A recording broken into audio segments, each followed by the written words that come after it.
Hey, and welcome back to episode 65 of the Cellarcast. Uh, I am coming to you probably a little bit late. I've been a little, I've been a little overworked recently, or overstressed out. Just kind of a bad run. Bad luck, honestly. The current project is taking a lot longer than I thought it would to come out or to finish. So, excuse me, I can't tell you when, but it will most likely be the longest video I've ever done. There isn't really a way that I can figure to cleanly split it into two halves. It just doesn't work. Um, so, yeah. I was up editing last night, like the whole day, and didn't really have like a weekend. Cause all I've been doing is working and laying down and stressing about working. But for the purposes of this, I'm gonna forget about all of that, cause we got some fun news this week. I'm gonna prep you guys up front. This is a fighting game episode. It's gonna be one of those, cause there was a lot of news. There were several events in the last week, game industry related, that all of these companies just kind of happened to spit out big news or some kind of update. So there's a lot to talk about that I care about. So we'll get into that. And I haven't had much of a life outside of, I'm watching Maximilian Dude recap the Street Fighter 6 news or something like that. So yeah, I guess I'll just head right into it. We didn't have any comments. No questions from last time. So I will. Some of you were talking about, who was it? Lucy and Ryan talking about the cutting his head off wasn't like a literal thing. Let me have fun. Let me have fun with thinking Shinji Mikami was going to actually cut his head off. And also, he didn't actually say with a chainsaw. I just made that up. I don't care, because it ended up being funny. So, yeah. First thing, there was a state of play from Sony, and the very first thing I'm pretty sure that they played was the official reveal trailer for Tekken 8. Woo woo woo woo. I think everyone assumed, right, that little teaser at EVO. Excuse me. That little teaser at EVO. Excuse me. Just ate a few minutes ago, so some burps might be coming up. I think everyone assumed that little teaser at EVO was like it was T8. Tate. But of course there were those people who were like, well, maybe it's something else. It's like, it's Tekken 8. Like, maybe it's a remake. It's not going to be a remake. It's gonna be Tekken 8 or Tag 3, which maybe, I don't know. But yeah, that was the long shot. I mean, of course there's gonna be Tekken 8, and that was the official reveal. So I thought the trailer was great. I thought it made the game look really good. It looks like they're going in the pretty obvious direction after T7, which is now the central plot line. The only thing really, the big thing left to do is Jin versus Kazuya, and then after that, I have no idea what they would do for a Tekken 9. That's kind of one of the interesting things, is that, like, I'm trying to think of like fighting games that basically wrapped up their central conflicts and like what they did afterwards. The only one that comes to mind would be like King of Fighters, where they just like, new protagonists, new villains. This is what it's gonna be for the next 4 games. That's like the only series that I could think of that's done it, but I can't. I guess SF6 is kind of doing it.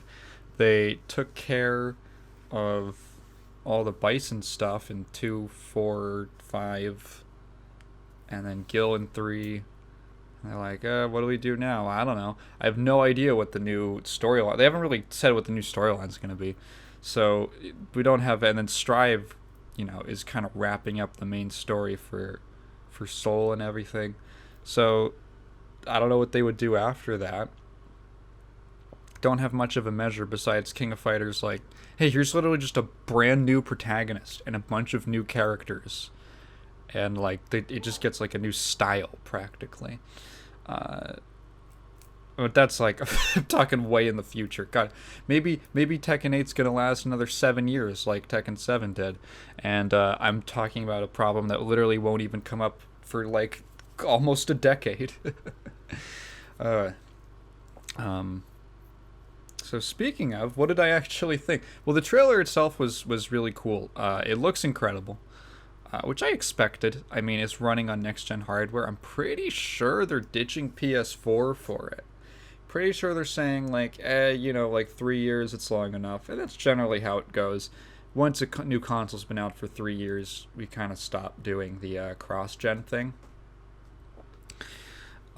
So they want to take full advantage of the new hardware, and that's I think it highlights one of the kind of fun things about fighting games as like a hit fitting into the historical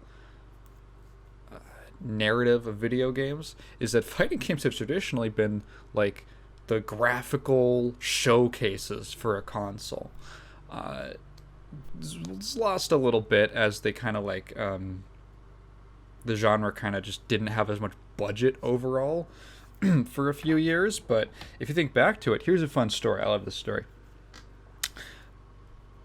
Virtua Fighter is actually super important. Virtua Fighter 1, super important game. And the reason is, so Virtua Fighter came out in Japanese arcades first. In, what year was it? Oops. Virtua Fighter was probably like 93. So in 1993, and 1993 Virtua Fighter comes out. It's in the arcades, and it looks incredible for the time. Of course, you look at it now, and it's like, oh, it's like kind of horrifying. Everyone has these weird box mouths, and it's you can probably count the polygons on some characters literally, like by hand. And but back then, 1993. Think about what was coming out in 1993. Which Mega Man game came out in 1993? Was that X3 or X2? One of those. That's wild. Like that was coming out those came out the same year. Like if you look up 1993 video games, Doom came out, Star Fox, Mortal Kombat 2, Disney's Aladdin, Myst. So there's like some like 3D stuff, but you look at what Virtua Fighter was doing, it's like, no way, right? No way. This is clearly like ahead of the pack. And Virtua Fighter, Ken Kutaragi, I'm pretty sure it was Ken Kutaragi, founder of the PlayStation division of Sony, saw Virtua Fighter in an arcade, and he was like, oh, we need that. Like, we need to have 3D. Virtua Fighter is literally the reason the PlayStation, they engineered it to be like a 3D console. Well, like it came out, actually the N64 I think technically came out earlier? Oh, which one came out first? Usually Nintendo releases their consoles first. N64 release date was 96, and then the PS1 was 94. Yeah, no, they were first. They were 2 years early, right? Yeah. Okay, I was getting thrown off. I was psyching myself out. So like they That's why the PlayStation was 3D, which was like a huge deal. And it's because of Virtua Fighter, because he saw that and he's like, oh, this is the ticket. This is the new hotness. And like if we have this on a console, if someone can get that into their home, dude, there's no way. And then guess what? It was like the best selling console ever at the time, pretty sure. So fighting games have always been graphical powerhouses, and I'm glad that that's kind of coming back, because they're so like it's like the one genre where the characters are like the most central. They're the most on display. Like you get to see these crazy. It's like the one genre where you can pour like 10 times as much effort. Excuse me. Into like the character models versus like the environments.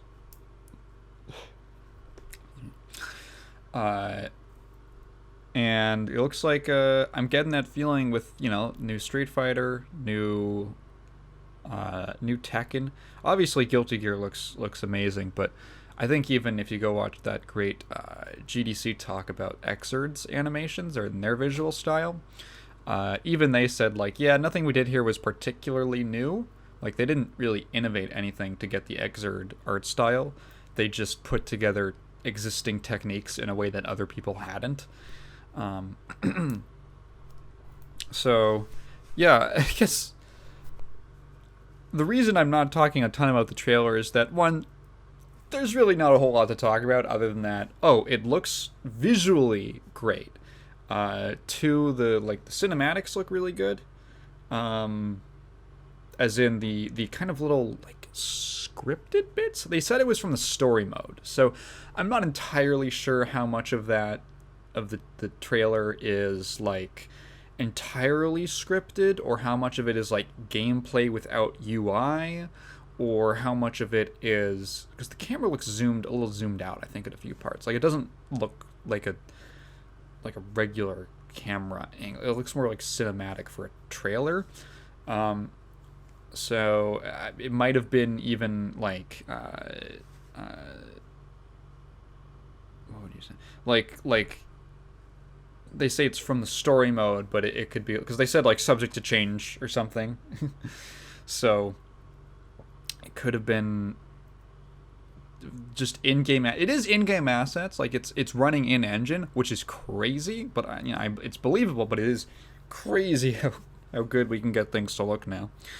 And then just manipulated to look basically like Tekken gameplay.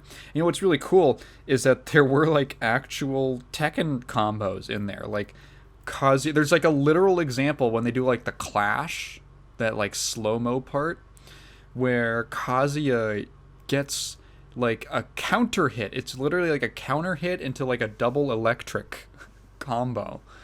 Like they're actually doing the moves. So even if that was scripted, I think it's really cool that they're just paying homage to these kind of like classic things that the characters do in game, right? Like that the characters are known for doing, because Tekken is such a built-up legacy skill where stuff like combos and executional requirements transfer over between games so much that like, yeah, there's characters who like they have combos that work very similarly across like every game compared to a lot of other franchises. So I thought that was a nice little nod to, I don't know, it's something that like a more casual observer wouldn't notice, but all the Tekken fans I saw in the comments were like, yo, he did like a counter hit into like two perfect electrics. That's so cool. I have a lot of faith. So from what I understand, Tekken 7 suffered during development from budget issues. I believe from like Tag 2. I think Tag 2 underperformed. And T7 kind of suffered. Like they weren't given as much of a budget or something happened. I'm not entirely like up to snuff on the story of how that game came out, but from what I understand, that game's kind of paltry sort of launch was kind of a result, like content wise, besides the story mode, was kind of a result of a lowered budget. Now that that game has done incredibly well and earned them a ton of money, I'm assuming. Uh, I don't know anything about this game, but if I had to bet, no one knows anything, but if I had to bet, I would say this is probably going to have a more fully featured launch with a little more like value on launch. Uh, so I'm a little more confident going like, oh, that's something that I would be interested in playing. Because I do not really have any experience with Tekken. I have very little. Most of the so I played Tekken 6, I think, for 30 minutes on a PSP emulator a couple years ago, and that's the extent of my experience with the series. I thought it was neat. I didn't really have enough time to delve into it. It was just I barely touched it, right? So actually, Lozy asked me on Twitter actually about like who do I have any mains from Tekken, and I don't. I picked Brian because I thought he looked cool, and I vaguely knew that his playstyle was like, oh, he gets like big counter hits and does big damage, and I'm like, that's cool. I like kind of brawler, kind of, I guess, boxing characters. I guess Steve is the real boxing character of Tekken, technically, but you know what I mean. Like the up close hit, make you block a lot and make you flinch, like Slayer. That's what Slayer does. So I have it's a series I've been curious about. I've absorbed a decent amount of content about the game. I like hearing people talk about games that I don't play. That Blasted Salami is a great YouTube channel if you're curious about Tekken. They do all kinds of like different sorts of content. Maybe too much, because too many different kinds of content. But they have some really. He has some the guy who runs it, Arya, I think his name is. He has some great content about like learning the game, just like a general overview. He's obviously like very knowledgeable about Tekken history, so he has these great retrospectives about like the competitive evolution, like how the mechanics and the systems changed from game to game. But all like often, I think he's pretty balanced towards like a less knowledgeable audience. Like I think you could watch a lot of his content, and I felt at least like, oh, okay, I can kind of get the hang on what's going on. Obviously there's some jargon or something, but like types of moves, like I'm still not, I forget what an orbital is, but that's just one of those terms they use, like DP or something. So I don't have a lot of personal experience with Tekken, and that's why, if the game has rollback, I will probably buy it. There's a few caveats. So number one, if it doesn't have rollback, I'm not going to get it. Just straight up, I'm not going to deal with it. Two, okay, if it does have rollback, I will look at the overall package then and see more. I'll make a second judgment, right? Like, for instance, DNF Duel was a game that I was pretty interested in leading up to its release, and then the more gameplay I saw of it, it had rollback and everything. The more gameplay I saw of it, I was like, maybe not a game for me. I've kind of excuse me. I've kind of narrowed down. I like games that have fairly intense damage scaling. I like that. Huge damage games are like fine as long as. So here's my sticking point. This might be kind of weird, but like,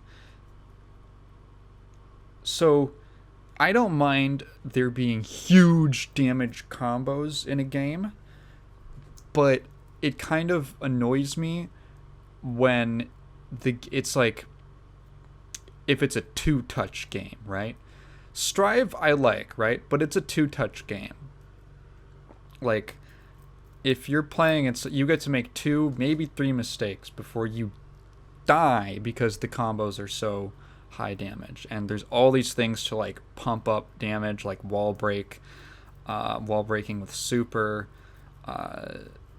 The guts is nowhere near as intense. Just in general, the damage scaling is nowhere near as intense in Strive. People will say like, oh, Plus R, Exer, these are high damage games. Yeah, but like you play them and the experience is different. And what that comes from is like literally just the way that damage scaling works is different. The fact that guts is way more intense. So in Plus R, for instance, which I'll speak on just because I'm more knowledgeable about it, in like Plus R, yeah, you can totally get washed, and you'll get washed. Just take huge, like, combos that take like half your health, and then like the next time you get that combo done to you, it'll do like 35% of your health, and then the next time it'll do like, what are we at? Like, yeah, then the next time it'll do like the rest of your health. Maybe it'll kill, or maybe it'll leave you on a pixel. And that's because the game is balanced so that, like, oh, longer combos scale a lot heavier. Lower your health is, take less damage. Things like that. Guts scaling. The more you're getting hit, the faster damage. Sorry, not guts.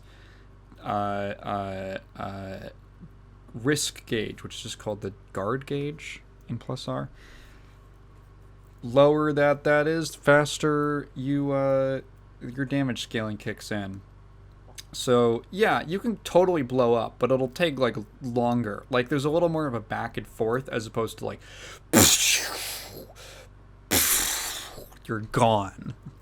Also, I don't know, DNF just looked like, this is purely from observation, and if you've been playing a lot of DNF, let me know if you disagree. But just from my observation as someone who's seen a little bit of gameplay, it seems like most of the most fleshed out system in the game is just the combos.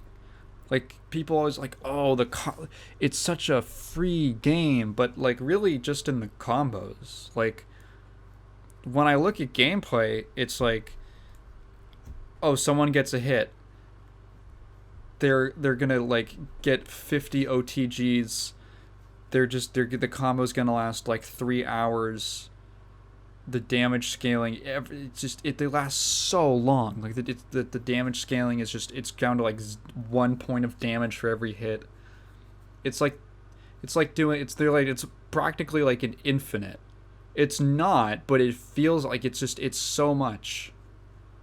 And then there's like nothing the opponent can do. Like, you don't have like burst, you don't have any way to like break a combo. If you're blocking, like, I actually remember, it's funny, Romola was right. I remember like the first beta that they did, Romola's reaction to it was, because everyone was talking about how freeform the game was, because they were just like practicing like different combos and seeing all the different combo opportunities, and she was like, I feel like this game is actually going to be very limited because there's like no defensive options that are good. It's just going to be like, you block once and then you're just stuck in a block string, and then people are going to figure out how like to optimize block strings to just break your guard every single time, just make you run out of guard gauge, and then you're just going to die. And it seems like it's going to actually get very, very straightforward rather than like multi-dimensional gameplay. And that's kind of when I see DNF gameplay, it's sort of like, yeah, the game has like neutral and all that, but like, of course it does. It's a fighting game. The gameplay itself just didn't look very interesting. I like games that provide a decent amount of back and forth, even if both players are like very clearly unequal in skill. Like, yeah, if you're like significantly worse, you should get blown out, but God, I don't know, give you like 2, 3 chances. um, and I don't know, the game just doesn't seem to have very fleshed out mechanics for anything other than offense, and it just looks kind of boring. Like I watched DNF gameplay, and I'm like, it looks boring. The movement, there's like no movement tech. I love dashing around and air dashing and stuff like. There's no movement tech in this game. Yeah. The fuck are they talking about? Yeah, Tekken 8. So if Tekken 8's like that, if it comes out, or if we start seeing more of the game, and I don't really care, I'm like, oh, you know, maybe they're changing up the gameplay in a way that doesn't look that great to me. Or it just seems like a bad product.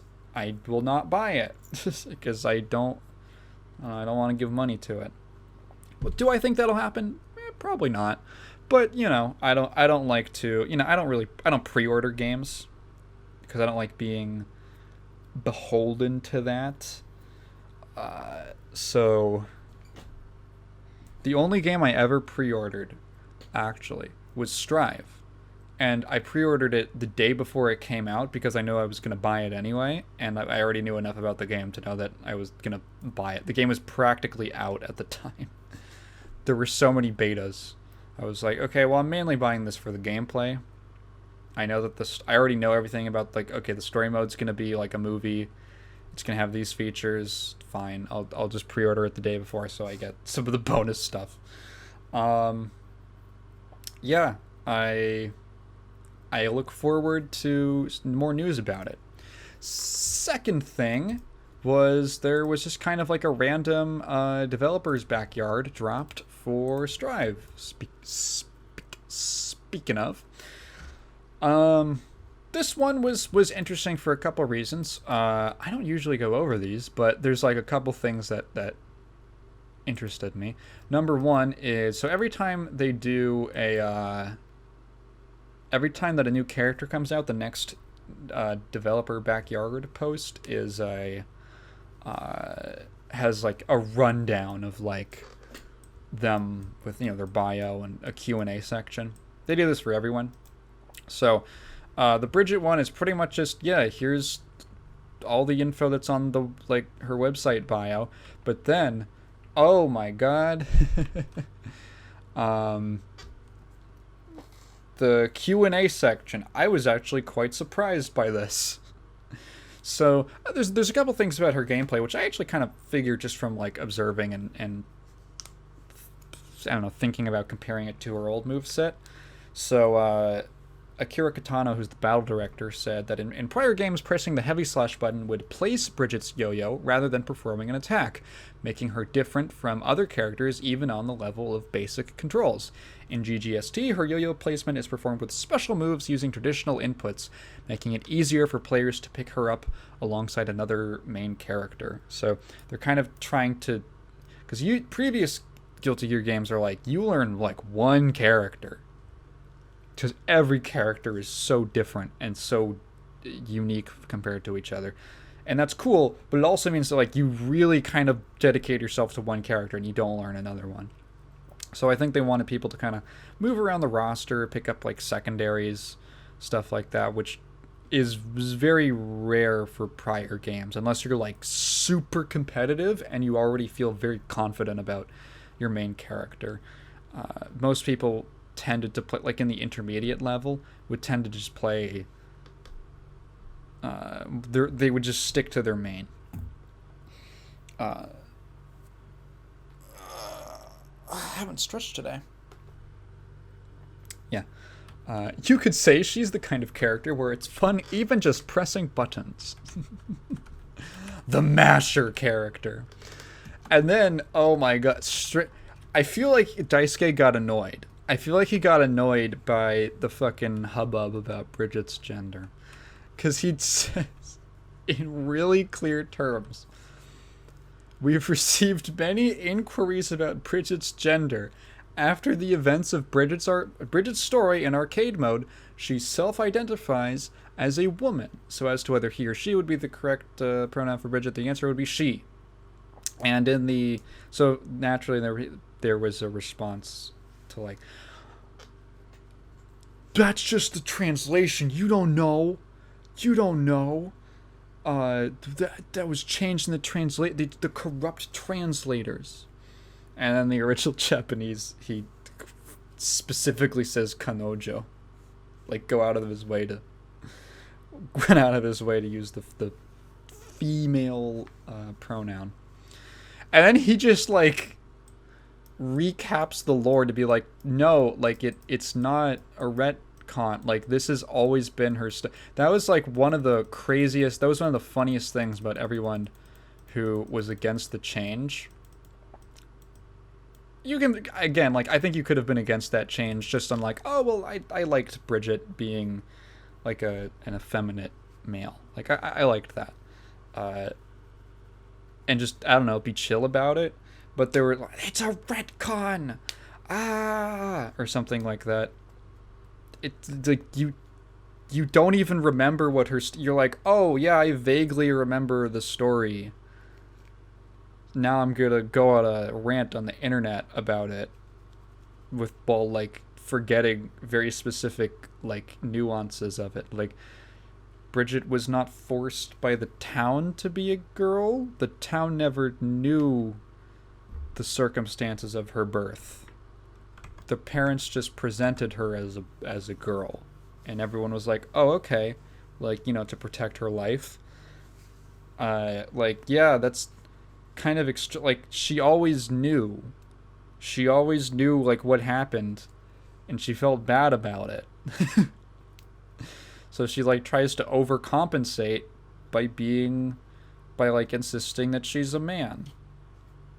And then after she has some distance and she's accomplished her goals, she's like, maybe I was overcompensating. I think I'm more comfortable like this. That's why she doesn't want to tell her parents, because she's like, oh no, that's going to affirm their beliefs that they did something wrong.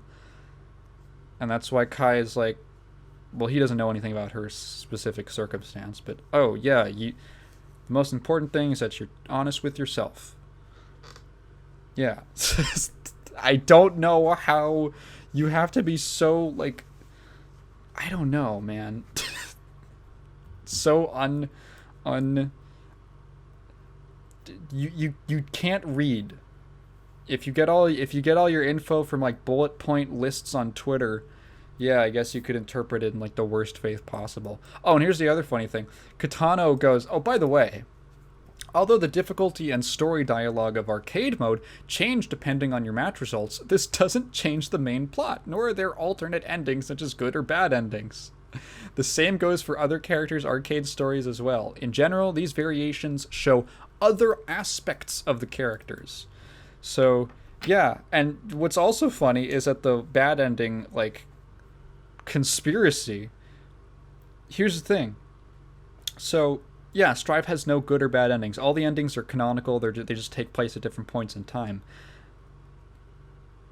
The events of certain characters, like, bad endings, quote unquote, or like lose endings, are referenced in the perfect endings of other characters. Like, they reference conversations they had. Now, you wouldn't know this if you were just like, oh yeah, I basically know what no, the only way that you would make that mistake was if you just didn't play the other ones. Just rolled out of bed. Yeah, I think I'm a Guilty Gear story expert. Yeah, I vaguely remember an arcade mode from, like, 20 years ago that wasn't even written by Daisuke. You know, Bridget's actually none of the XX storylines were actually written, like, by Daisuke. I think he came up with, like, the premises, but the actual, like, arcade routes were not written by him. XX is actually, like, a side. People don't even know. XX is, like, a spin-off. The real Guilty Gear sequel was Overture. Yeah, wrap your head around that one. It was Overture. That's where, like, all the important shit happens. Almost nothing important happens in XX besides Eno. Literally just, like, Eno appears. So, like, as to whether, you know, the interpretation of the story, I feel like Daisuke probably knows. I don't know. I feel like I could it was so it's such a fascinating like mental like how do you have to twist your mind to like keep coming up with like these things to confirm that like no Bridget's still a boy. Very amusing. I don't know. Oh, there was actually a development with that. Because on the Japanese website, and I actually figured this out myself through basic research. So on the Japanese website, they refer to Bridget as otokonoko. I'm pretty sure. And people were like, see? Bridget's a boy in Japan. But if you actually look at any of the other like character bios, all of them reflect the characters' storylines going into Strive's story. And Bridget comes out at the end of her story, so naturally, like, I think that's the reason they're so vague with the pronouns, is that, like, it would be, yeah, technically Bridget still identifies as a man before Strive, but it would be kind of disingenuous to refer to her that way, going with, like, the bio going from the perspective, like, going into the story. So, yeah, that's what it, like, literally just look at any other character's bio and see, like, I the Biken test is what I called it. Like, if you think it was, if you didn't like it with Bridget, did you not like it with Biken? Because Biken also has a complete 180 in her character motivation that happens in Strive in the DLC. No one complained there. I wonder why. Yeah. So I thought it was, honestly, I think the reason they addressed it here was that, because they didn't say anything about it, really. Like, even on, when Testament came out, I think on a live stream pretty shortly after, they were like, oh yeah, so Testament's character was actually always, like, genderless, or X-gender. That's the other thing. Like, really? You think Daisuke wouldn't put, like, a transgender character in his video game? The guy who's had, like... Testament was X-gender, which is, like, a term that specifically comes from, like, the Japanese LGBT community. Specifically. Testament was that in, like, 1998. And you think Daisuke... Like, obviously, like, he knows. There's no way you would know that term and not be at least, like, adjacent to those communities. Like, he knows. How, like, you think this is out of character for him? The guy who's, like, self-insert power fantasy character, sole bad guy, is, like, a direct homage to Freddie Mercury, one of the most, like, famous gay people in history. Like, you think this is beyond him? Like, he would never do this. He would never. I think that the statement in the backyard, I didn't think about this until I saw like a couple comments pointing this out, might have been spurred by that fake email that came out. I never really talked about this because I didn't feel like bringing up this whole stupid topic again, but yeah, there was like a fake email that was like someone emailed Arc System Works customer support and asked what Bridget's gender was, and the customer support, quote unquote, replied with, "Oh, Bridget's a boy." Like, wait, what? Like, is like ArcSys customer support training? Do they have to watch like Wooly's lore videos on the Heaven or Hell series? Is that like job training? They're like, you have to become a lore expert because people are going to ask you questions. You have to know everything about the lore. Oh, that's so fun. They're not even experts on the lore. I remember there was like an interview with Wooly after he finished the series on the whole like the official tie-in like lore series he did, and he was talking about like stuff he found, like manga and like audio dramas and stuff that like the people at ArcSys forgot existed. Like I can't remember which it was, but there was like a pachinko game that has like and it has like animations in it that are like the only depictions only on-screen depictions of like certain characters from like the Conclave and stuff like that. They just straight up like they die in that in the pachinko game. And he brings this up like, "Oh, hey, like yeah, so I found this. Can you get any footage of this like do you have it like the raw footage, like the original footage, because I just have like cell phone recordings of this pachinko game." And they're like, "The what?" He's like, "Oh yeah, there's like plot events that happen. Like this character dies in this pachinko machine game." And they're like, "What is that? Did you make that up?" I think that's what it was. Or it was something along those lines. So they had to like put out a tweet in both languages saying, "People have been impersonating us. Don't believe that. There's like a fake customer service email going around that's fake." And that was probably what spurred them to like force their hand. I wouldn't be surprised, at least, what forced their hand to be like, "Okay, maybe we should talk about this. Maybe we should just bring it up so that it's like not a question anymore."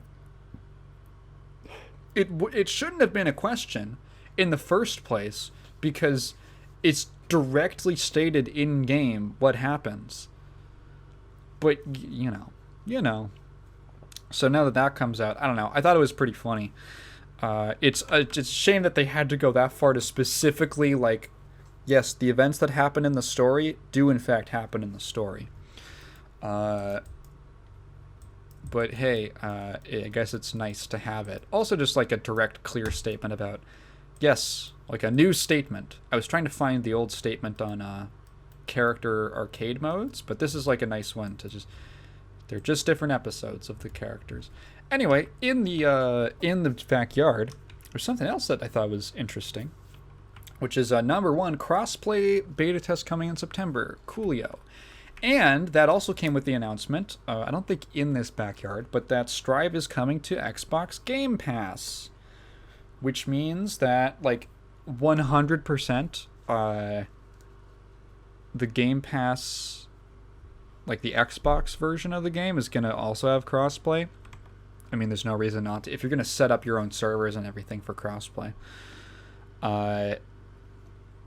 Which means that the player base is going to have a nice little spike, a little coalescence. Because, unfortunately, you can only really look at, like, Steam charts, right? Which is just for PC.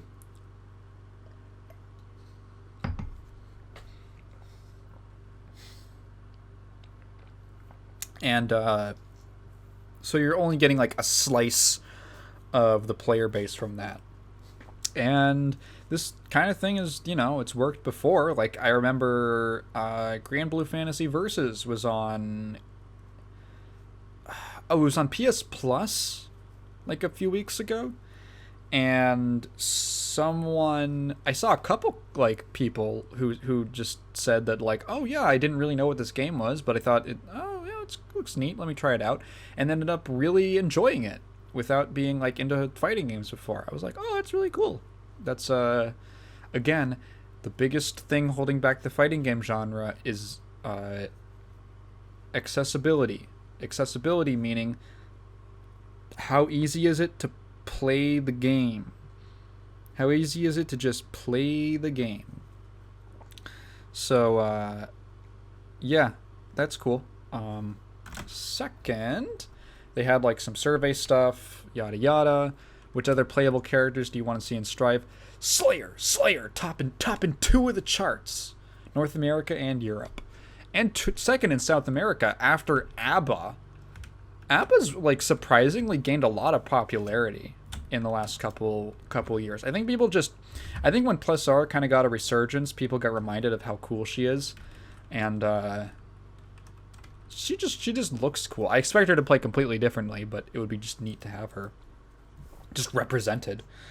So it's Slayer, Johnny. Honestly, like, Slayer, Johnny, Dizzy, and ABBA have kind of been top like most of the list, except for Japan and Korea. In Asia, they're all about Elfelt.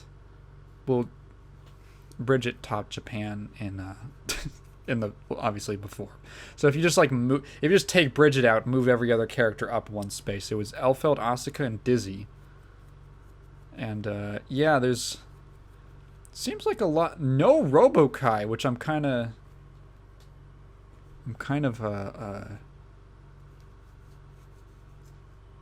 disappointed with. I think I want to see Robokai. I want to see Robokai in the game again. Do they use this as like a do they use these, like, they obviously don't use these surveys to decide, like, straight up, Strive's, every single character that's going to be in Strive has already been decided. They aren't looking at the survey results and going, oh, well, people really like ABBA. Like, they've already decided whether or not she's going to be in the game. I think this is just, like, this is a marketing thing, to get to just, I think, gauge, like, it might influence the order that they come out in. I don't know. But yeah, I think these are just marketing things. And then there's the Q&A section near the end, which, let's see, yada, yada, yada. So there's two things that I thought were very telling. Number one was there was a question about, are there plans to add new special moves, overdrives, which are just supers, excuse me, or universal mechanics to the game at some point in the future? Daisuke says, I can't comment about any plans, but I suppose the fact that I can't comment on it means we're thinking about doing it at some point. Yeah. So this is a thing that you gotta read between the lines with certain, like, developer things. Because you gotta remember that game development is very difficult, and timelines have to be planned out sometimes years in advance, especially if you're working with, the larger the team you're working with, the further ahead you have to plan. This is why, like, there will be like 4 Call of Duty games in a row that are bad, because they have to plan based on, like, well, this is the next one that's coming out, we gotta follow that. Oh wait, people didn't like that. Oops, we're like a year in development already. So, like,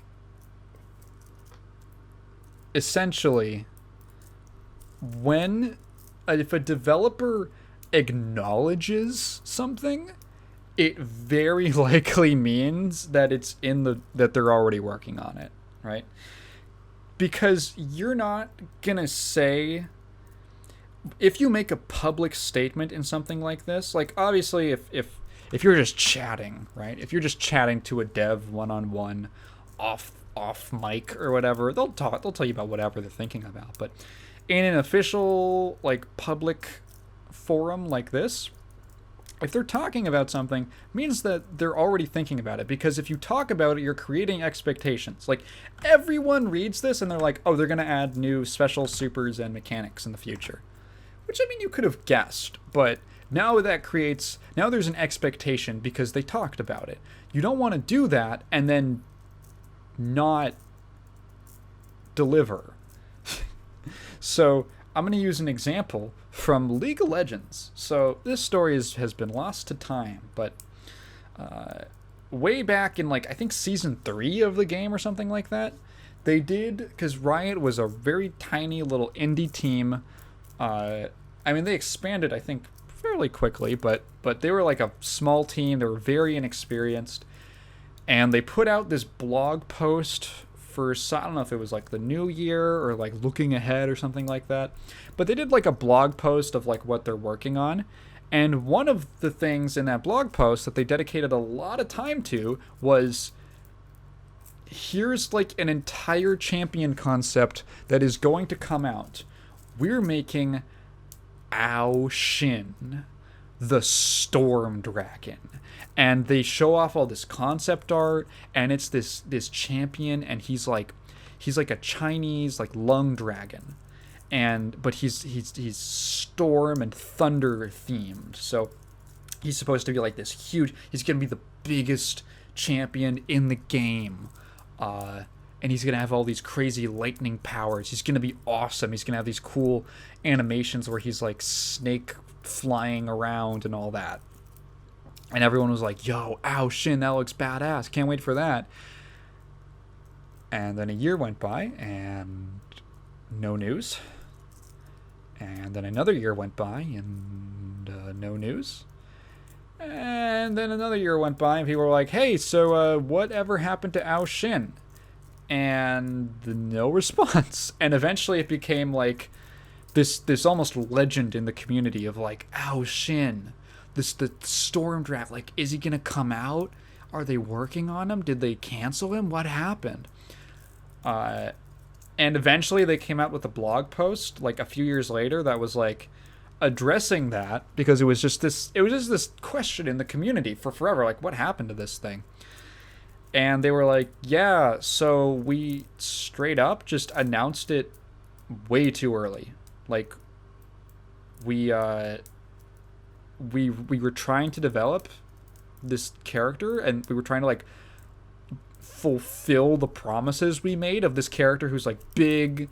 He's the biggest like size, like physically biggest champion, and like the animation requirements of like his body and everything, and we just couldn't get it to work, and it took so long that we just decided to shelve it and work on other stuff. And they were just brutally honest with like, yeah, it is not gonna happen. Like, it just didn't work out. And that was like a good, like, oh, okay. That was like cleared the air. Okay, now we know what happened. And then, hey, guess what? That character idea was so popular that they ended up taking it off the shelf a few years later and then repurposing it into Aurelian Soul. So they took this Storm Dragon concept and they took the basic idea, but they made him like a star dragon, but he's still got that kind of body type of like the snake, like lung dragon. Excuse me. And they made a champion who was really cool, and they reworked him to be fucking awkward and bad because no one played him because he had a high skill floor. That's a different story. But like, they took it and everyone was like, oh, they actually used that concept. Like, that was cool. But you don't want to set up expectations for your audience that you can't deliver. Like, this is a problem Peter Molyneux had. He would just go around saying shit about how the next Fable was going to be the best thing ever and you could plant an acorn and all that. And then the Fable game would come out and like half the stuff he promised wasn't in there. And people were like, what the fuck? And even though the game itself wasn't that bad at all, it just wasn't what he promised. And it's just, you don't want to create expectations that you can't meet. Don't overpromise. So like, when you read statements like this, they are not saying, oh yeah, we're thinking about it, about adding like new supers. They're not just saying that. They're not just like shooting the breeze. Like, they're lightly setting up expectations to be like, hey, no release date, like season 2, season 3, we don't know, but we're working on it. Like, it's the fact that they're even mentioning it. And there's a second part, because Katano says like, oh yeah, I'd like to, of course the schedule and other factors need to be taken into consideration, as if, they haven't already planned this. But somewhere along the line, I would really like to provide new experiences for the players. And then the very next follow-up the very next question is there a plan to add instant kills to the game? So this is one of the biggest things in the, I guess like the maybe not one of the biggest things, but this was like a big question that people had of like, are there not going to be instant kills? Because instant kills were like, they've been in like every game. To be truthful, to be fair, instant kills were not in the, I believe, were not in the arcade release of Xrd. I think they got added when Sign came out, but they weren't in Xrd. So, but they're such a hallmark of the series that it's like, it's just, instant kills are just a fun way to show off a character's personality. Like, you can't really combo into them. Usually, in Xrd you can. There's certain setups you can do that are very cheesy. But like, you can't really, they're not really meant to be comboed into. They're just like fun, like just things to add. It's just like a fun thing you can do. Like, oh, they go instant kill mode. Oh, what the fuck's gonna happen? No way, is he gonna get it? That kind of thing. Like, it just adds a layer of, like, excitement. That this guy could win the round in one hit if it doesn't block it, because you never see it, because it's such a huge risk that could just get blocked. And originally they were in the series because I think the literal quote is that Daisuke just, like, he wanted something to set it up like no other game had that. He thought it would be fun. And they just became this way to show off cool animations that showed the character's personality, where, you know, you don't really have to, like, when you're doing an instant kill, you don't really have to, like supers, that's like the character fighting, so to speak, if that makes sense. It's like the character showing off a technique or something. An instant kill can just be, they do one cool thing and that kills the opponent. And it gets to be super cinematic. It's just like visual fluff, and it's great. You get to see like these cool, like Biken's awesome kill from Exerd, with like where like the screen doors close and the blood splatters on it from behind, and it zooms out to like the garden and everything. Or what is another good one? I always loved Slayers, where he punches you into the stratosphere and like writes a haiku about you. That's like, that stuff's fun. It's just fun. Or doesn't RoboKai have one where like he sits down on a throne and he like spits out a bunch of like mini RoboKais and they just like explode on the enemy. Like, that's just, it's fun. It's a fun little extra. So when they weren't in Strive, it was like, oh, it was kind of a disappointment. Like, yeah, like it's not going to change the gameplay, but it was like a disappointment. And Katano says, to tell the truth, we originally intended to have instant kills in GGST. We had to proceed without them due to concerns with the development schedule. We've heard everyone's requests for instant kills with higher quality than the prior games, and we feel the same way. Although I can't make any definitive statements or plans, we would like to answer your expectations. Thank you for your continued support. So yeah, they're doing it. At some point, there's going to be instant kills in Strive. Like, this is the closest you could get to a confirmation of, like, we wanted to have instant kills. We couldn't because the game got, like, screwed up and the development ran into some issues. So we couldn't do it. We just wanted to get the core game out. We hear you and we want to. I can't say anything, but we want to. So it's going to happen at some point, which is neat. Let's see. I'm pretty sure that was it for... They had some things about the lobbies. They're going to try and disperse the rankings a little more so that it isn't so concentrated to, like, the top like 2 floors. 2-3 floors, including Celestial.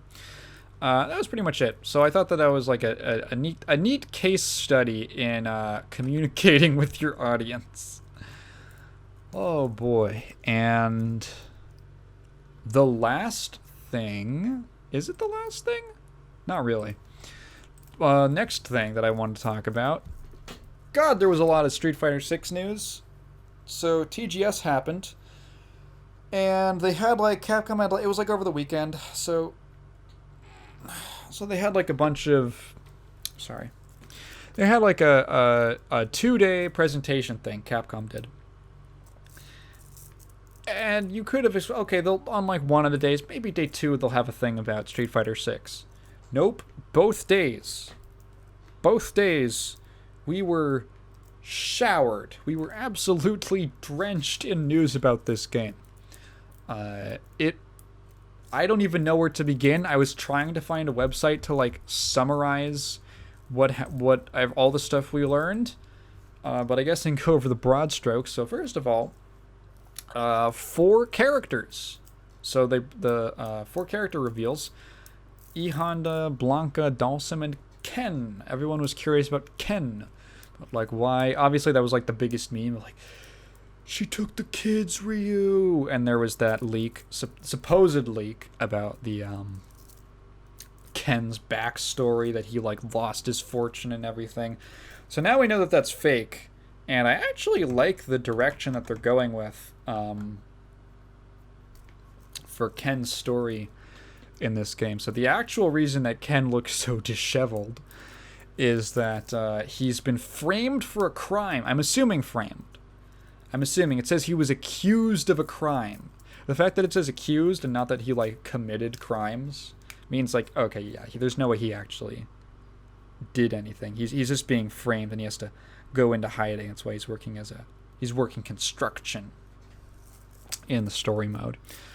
So that is obviously, like, oh, okay, so you're gonna meet Ken, and then you're gonna maybe, oh, aren't you a criminal? And then you're gonna learn, like, what the truth, and Ken's gonna have a little storyline. Speaking of, yeah, I guess I should mention, like, the actual stuff they showed off from the single player. God, it looks good. God, I really like the direction they're going with the single player. There was a statement that I'm surprised didn't get talked about more, but I really liked it. And it was from an interview from a couple weeks ago, maybe a few months ago, or a month or two ago, something like that, where sorry, I'm just stretching. I think it was the director or the producer said something. I might even be able to find it out if I just look up Street Fighter 6 End Game. Was it on The Guardian? Was it on The Guardian? Oh, yeah. Okay, yeah, here it is. I actually found the original article. Great. So, yeah, who was it? Who was it? Shuhei Matsumoto. So, the producer of the game, he did this interview with The Guardian of all people. And he had this quote that I just adored, and I'll just read it out. I felt like most of the Street Fighter games in the past have only been able to offer a versus mode and a training mode. So I wanted to approach SF6 as if the versus mode were endgame content.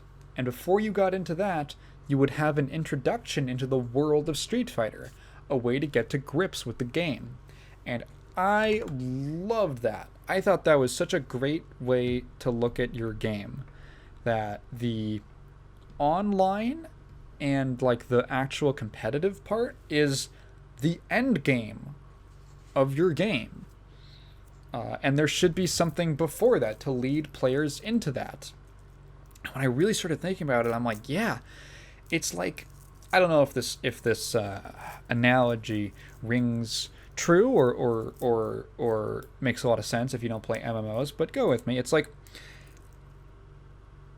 if you've ever played, like, an MMO and gotten to max level, or gotten, like, pretty far along to where your character had, like, most or all of their skills, you know that, like characters and classes can get really complicated in MMOs, right? So now imagine that, like, an MMO comes out and the game is literally just endgame content. It's just dungeons and raids and PvP. And you pick a class, you're instantly max level, you have all of your abilities, and you just have to learn the ropes. Like, could you? Yeah, you could. You could look up guides.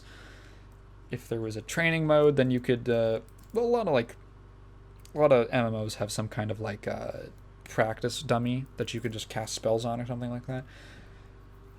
You can, like, slowly start to, like, digest the huge amount of information, because you're also fighting, people who are all max level, right? Who have all their things. You have to not only understand everything your character does, but what the other characters do.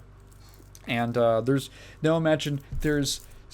15 other classes, and they all have, like, totally different move sets. They all do different things. You have to watch out for different spells they cast.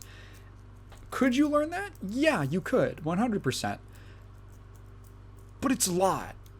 It's a lot, and at some point, if you aren't in love with the basic gameplay, if you haven't been sold, it's a hard sell is the problem. It's a hard sell. Because you gotta just like, you have to be really into MMOs. You have to be really into MMOs. You have to really like the competitive part.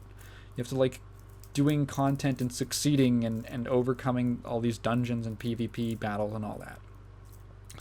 That's basically what fighting games have been for most of their lifespan.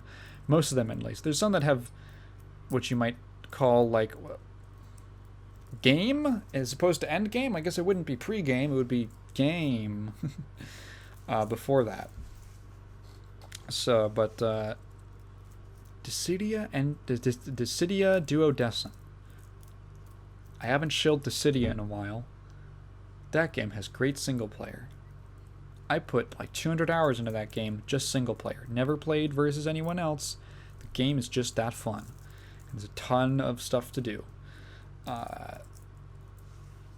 So like, I really appreciate this perspective that like, oh yeah, there should be, because this sort of sentiment has been floating around in the fighting game community for a while, right? When you talk about like, how do you get people into the genre? Because most people who are into the genre are just like locked in hardcore into it. Like very few people, there aren't as many people as there could be who are like trying out the genre. So how do you do that? And one way that like people talk about tutorials and like, oh, the tutorial should be, it should teach you how to play the game. And like tutorials should be something that you experience through like a single player, like them's fighting herds, where there's an actual like single player progression, like story mode that teaches you gameplay concepts. Like, okay, that makes sense. That's a really good way of doing it. And it looks like they're, I don't know, taking direct inspiration from that, but they're following in the same line of thinking, that the game itself should be like an opportunity to learn the systems, right? To learn how the combat feels and how your character works and how different movesets work. So they have designed the single player, the World Tour mode, in, I really like the direction they're taking it. So essentially the way the World Tour mode works is that you create a character, and then the character customization actually looks pretty deep. Looks like pretty deep. I think that they lifted a lot of the tech from the Monster Hunter developers, and I've seen some people. I haven't played Monster Hunter, but I've seen some people saying it might even be like an improvement on like the Monster, whatever the most recent was. It World or Rise, I forget. Might even be like an improvement on that, like with a couple more things added. So you create your whole character, then you start out as just like a recruit to like Luke's gym, and Luke is like your coach, and they've essentially programmed it in a way where the create a character can have moves from different characters in the game. So like you start off and your basic like starter move set is Luke's moves. You get Luke's moves first. And you can do his fireball, pretty sure. You can do like his you've even got like his crouching animation, I noticed. Like I think it's just a skeletal animation thing. You just have his move set. And then after that, you get like introduced to like a rival. You have this whole fight against the rival, which I thought was, you know what I thought was fun. In that rival fight, the both of your health bars and your drive gauges are like 30% of what they usually are, which I think is actually a cool way to show like the inexperience of the character and all that. I imagine you kind of like level up until you're at like, oh yeah, the full regular amount of like your health bar and drive gauge like cap. Also vaguely harkens back to something I remember from Street Fighter 2's development, which is that the I forget who, one of the designers wanted to make, because you know characters in Street Fighter have different health values, one of the designers wanted to make the lesser, like, okay, my microphone just fucking cut out for a second. One of the designers wanted to make the characters with less health actually have shorter health bars to like show it visually. That never ended up getting through, but yeah. So that vaguely reminds me. I don't know if that has the if that maybe they were thinking about that when they designed it like that, but it's a cool, just subtle little way to show the characters both characters inexperience. And then I imagine like as you have more fights with your rival Bosch, who looks cool, he's got a cool design. That like his stats go up, so like his health, he gets more health, he gets more drive gauge, he maybe learns more moves. So well, I'm getting ahead of myself. So like you start out at like the Luke's gym and you have his move set, and then you go around these. Well, I'm assuming what it is they're gonna have multiple hub areas. So like the first one is like I'm gonna like Metro City, and then you like go to, and Metro City is gonna have like Luke. It's gonna have Ken. Those might be the only two. I don't know. Depends on who they include. I imagine there's gonna be like multiple characters in the different hub areas. And then you go to a different, like you go to China or wherever Chun-Li is, and then you can meet Chun-Li, and then like train with her, and then she'll teach you her moves, and you get to do like the spinning bird kick and the lightning legs and everything. And you can use, I think they call them master actions, which are moves that you can use like in the overworld, in the hub areas, for like traversal and stuff. So there's a clip of like a create a character doing like the spinning bird kick from like one rooftop to another, just like helicoptering over. It is really silly. There's another character who is using Dalsim's teleport to like teleport between these platforms in like a lake, which looks cool. I imagine there's other stuff like I think in the reveal trailer they had that bit about like doing a Shoryuken on like a box or something, punching a box. I don't know if you can like gain items or something. Oh, that would be fun. Like you could equip your character with items, kind of like KI's Shadow Lords mode.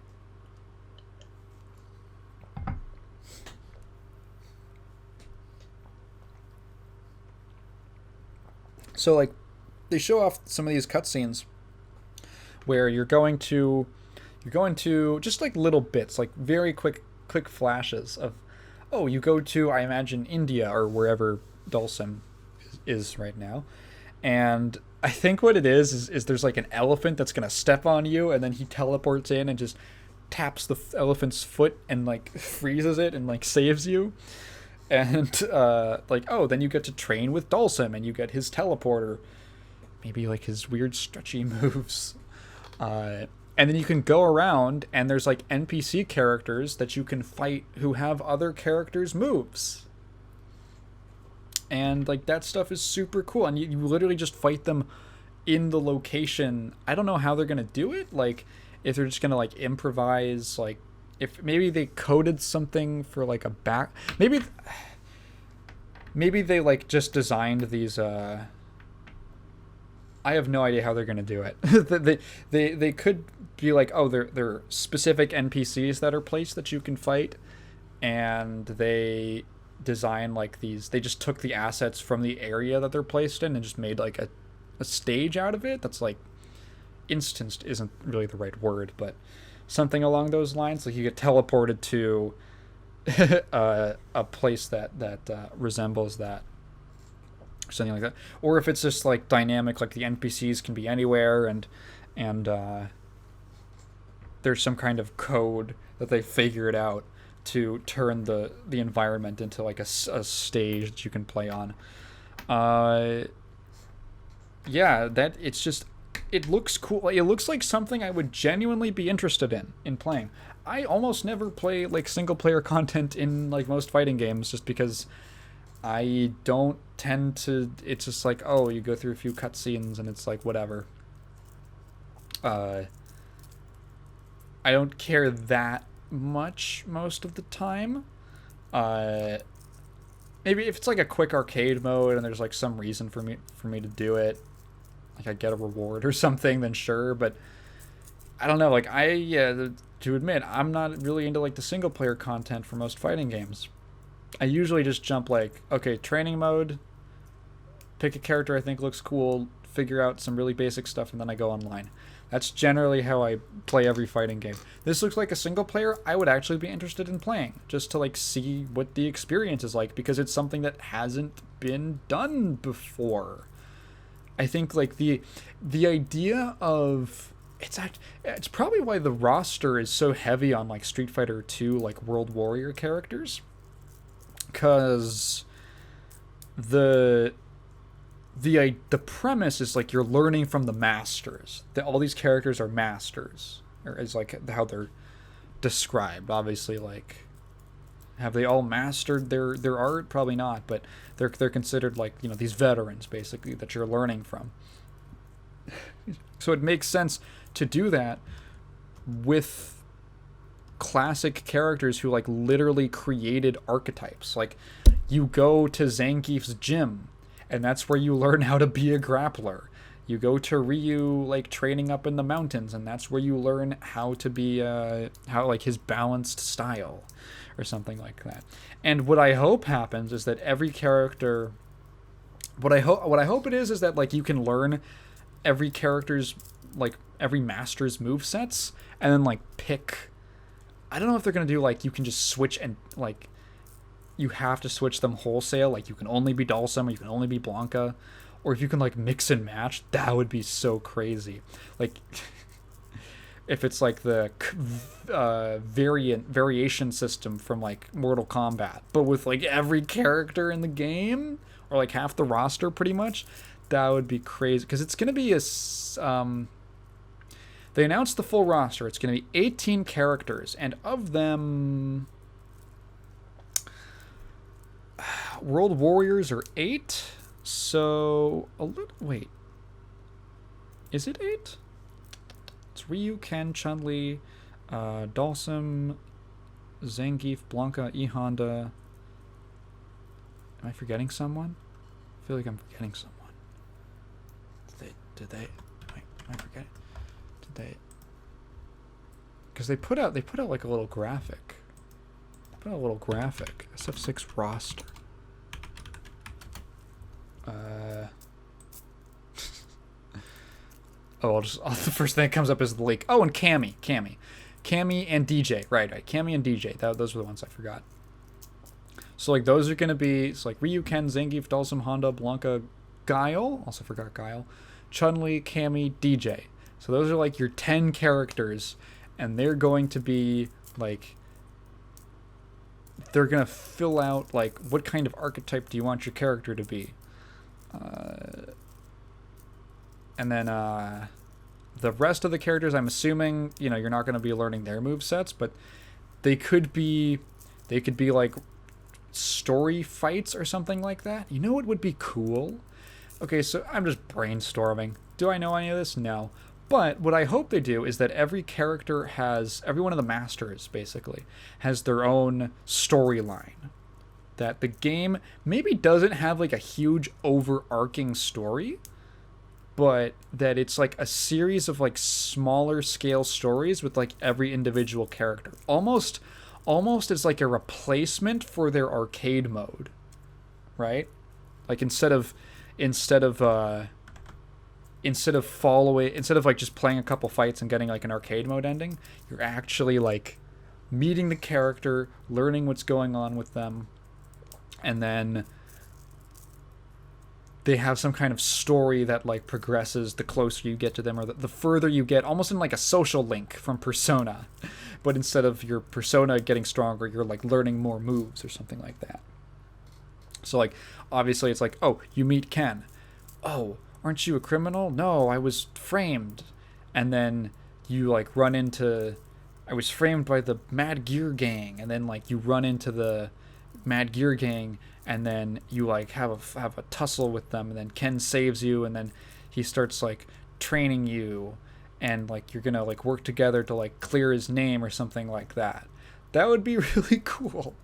Even if not every storyline was like the most fleshed out thing ever, it would still be really neat to get just little peeks at the characters, like what's going on with them. Like, oh, Blanca, they said now he's like a tour guide in in Brazil. He's like a tour guide.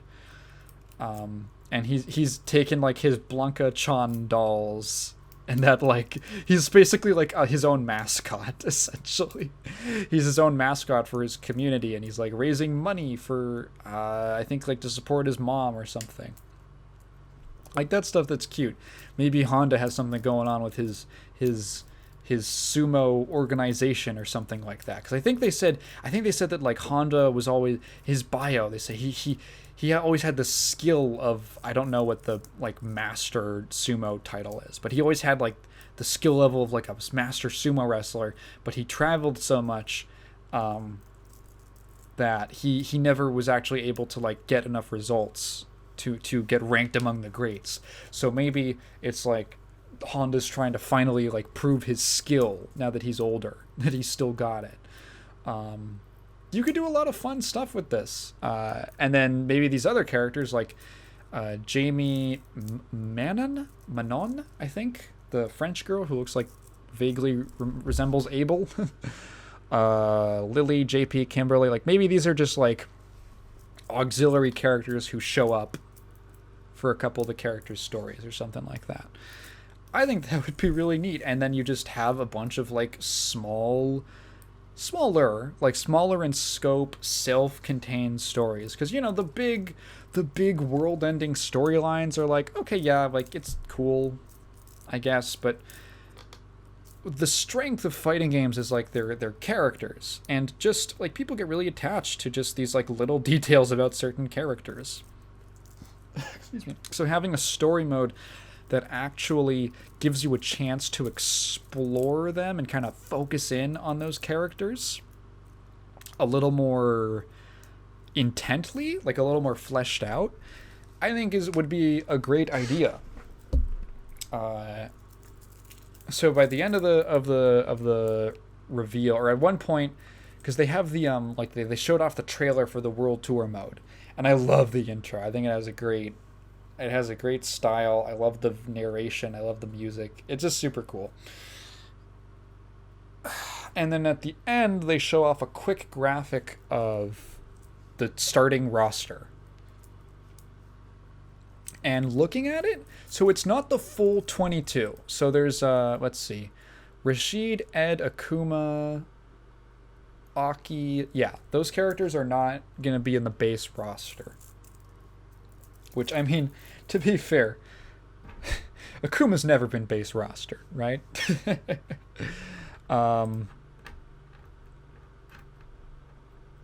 So,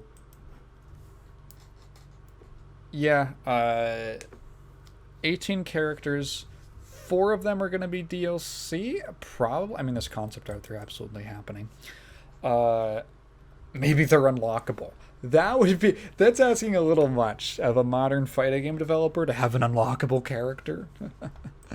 I guess Arxis did it twice, but yeah, looking at the roster, it's like all like World Warriors, and then how many of these characters are new? Let's see. You got the French girl, JP, giant Italian woman, Kimberly, and Lily. So 5 new characters is actually kind of high for a new Street Fighter. Damn, so it's literally just Street Fighter 2 characters, Juri, Luke, and then all newcomers. That's kind of funny. Yeah, like almost no one in between. You got your rep from 4, the rep from... Well, Luke is kind of a new character. Yeah, I'm looking... I want to see JP. I want to see what he's about. I think just visually, they've kind of painted him as sort of like a villain. There's a bit like from the intro, where like, you know, the guy's talking about like why people want strength, or like what strength means to people. And when he says authority, it's JP with kind of like a very, very like, instead of the kind of graffiti style of a lot of the other characters, he very like realistic, kind of like heavily shaded, sort of menacing looking shot from below kind of drawing. So he's kind of pinned as some kind of a villainous character. If he's the main villain, I have no idea. Maybe he is. They also show for like 1 second what looks like G. It looks like G, like he's got the hat, but I think it's just JP wearing a hat. So maybe fuck it. Stupid fan theory time. There's like a whole series of JP wants to make some guy who wants to make clones of himself like Bison, and so all the G was like a clone of him who was like defective and started degenerating, so he turned into Q in Third Strike. That's my theory. That's the closest thing I get to a theory. I'm calling it now just in case something like that happens. Anything else? Oh yeah, gameplay wise, I'm so down for how they've been affecting characters or altering characters. So they showed off a gameplay of pretty much everyone, and every single returning character they showed, not only do they have pretty much every move they've had in previous games, they also have new ones. Like new stuff. Like people were talking about Dhalsim. Dhalsim has like all the different like ways he can shoot his fireball, plus like an air fireball. And I don't know if there was anything else he had, but yeah.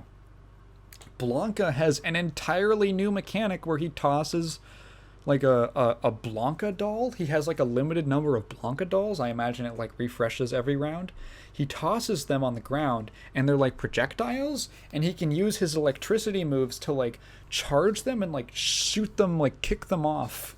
And they have like, he can like bounce them around and they're like projectiles that he can use. Which almost like, I imagine, makes him into like a rushdown setup character. Like he sets up the doll and then like charges it, punches it off, and then like Blanca balls at you. He has like an air Blanca ball now. What else? Ken's got new stuff. Ken's got at least 2 new moves that I could tell. They gave him his crazy kicks back with like all these different follow-ups he can do after them. He has run cancels. I couldn't tell if this was I haven't quite confirmed for myself if like he has a command run or if he can literally just run, which would be crazy. It would be really cool, like if because he does have like run stuff. He has like run cancels and doing, he can, if he does moves out of his run, he's like Naoto from freaking BlazBlue, where if he does things out of a run, I think it empowers some of his moves, like they get flames and everything. Like the EX versions always have flames, and then the doing it out of a run will always have the flames. So I imagine it's like some kind of powered up form of the move. If they just straight up gave him the ability to run, that would be so cool. That would be wild. That would be really fun. But we were getting that with like, oh, Ryu's got new moves. Chun-Li has a totally new mechanic with like all of her different stances, and it looks like all the other characters they're showing pretty much fall in line. Like even Jury, who has like a very different moveset from like 4 to 5, looks like it's kind of like a blend of them, where still like a negative, not they didn't bring back the negative edge thing, but it looks like they kind of like her being a character who has to like prep her moves, but instead of having like in 5 where she has to prepare all of her moves individually, like all of her 3 kick specials individually, she has one move that just like she gets a stock, and then she can spend that stock on that special. And I think you can do like a weaker version. I feel like I saw some gameplay of her doing like her fireball without having a stock, but it only went like an inch ahead of her. And then if you have a stock of like the little yin yang symbol, You can cancel the specials into her other specials. So I think it maxes out at 3, so sort of limits what you can do. But yeah, like that's more than okay. If you can cancel like 3 specials into each other. That's kind of what she does in 5, sort of. On top of having like an install super and everything. Yeah, gameplay wise, and so here's the thing, is that I've gotten into fighting games only in the last since 2017. So for all the major releases that I've seen, the only frame of reference I have is that a new game comes out and characters have less moves than in previous games, or they get their movesets streamlined or simplified or something like that. And I could understand the disappointment with that on like a conceptual level. Like, oh yeah, I can see how that's kind of disappointing for some people. For most people. You know, when I tried out Exert coming from Plus R, I was like, oh, they took away Slayer's cross-up dandy steps. That kind of, aw. And they kind of replaced it with, like, he has that one overhead that crosses up. But, like, oh, kind of a bummer. I liked those. I love how Plus R Slayer plays. But I don't know. It didn't quite hit me, but now I have almost a reference for the opposite of, okay, you know, I've been playing 5 for a while. I mean, these characters have iconic movesets. I feel there's like a strange kind of like wonder or excitement that I feel when I see these characters who have movesets that I'm very familiar with, and they're getting new stuff. Like seeing, like it's almost like there's this whole space of possibilities that's opening up, and excuse me, rather than, oh, if this character's going to come back, I wonder what they're going to lose or what they're going to change about them. Now it's like, oh, what are they going to get? Like if Dudley gets in this game, what is he going to get? Like, what kind of crazy stuff are they going to give to him? I have no idea. They gave Ryu like an install move, and they gave him like this new palm special, and he's got all these 3 different like the supers. I think like the fact that every character has 3 supers is so cool. It gives them so much like space to work with giving them different tools. I'm so glad that 5's design felt very... They did a lot with it by the end, but it felt like they set themselves up to be very limited. Like, looking at, like, Blanca's new thing where he throws the Blanca-chan dolls. You know that if that was in Street Fighter V, it would have been a V-skill. It would have just been a V-skill, and you would have had to pick between it or something else. And it would have been like, oh, whatever. Now it's just a thing that he can do. The character just gets to use their moves. I had a whole rant about like why the V system in 5 was really, like, why it was, I think, very poorly handled. Kind of set up to fail, sort of. Like, they really gimped themselves by like the way that they designed it. With every character supposedly, oh, if this V system is so important, why do so many of them feel like not central to the character? It just feels like, oh, at most it feels like, oh, they get V trigger, okay, now they get a big power spike. But it doesn't feel like central to the character's design. They just get a big buff. Or, in some cases, they just get to do... They just play like they should have played from the beginning. And the fact that like every super had to be a damage super, it was just, you know, it felt like very limited. Also, I heard apparently, so Capcom USA has actually had the license to Street Fighter for forever. So even though Japan develops it for the most part, USA owns the license in a really weird twist. I forget exactly how that happened, but yeah. So apparently the supers in 5 had to be cut down for length. Like, they had storyboards of what they wanted, and then the Capcom USA shot down a lot of their ideas because it would get tiring to see the same super, like, longer super animation over and over in an esports setting. Oh god. Not the esports.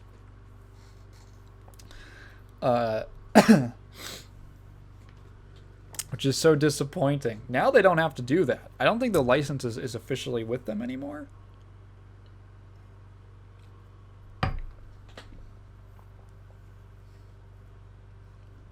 But yeah, there's definitely a deserved animosity in the fighting game community towards the concept of esports. Because of stuff like that. Geez, anything else? Anything else? The Battle Hub thing that they showed off was great. The Battle Hub thing is like their online. It's like an ArcSys lobby, but apparently, from what I understand, you can just completely subvert it if you'd like to. So, great. But there's a lot of cool stuff in there. Like, you can just walk around. You can run around. Apparently, they hold up to like 100 players, which is wild. But you can like walk around with your creative character. There's all these different sections. You can have like a tournament in a lobby.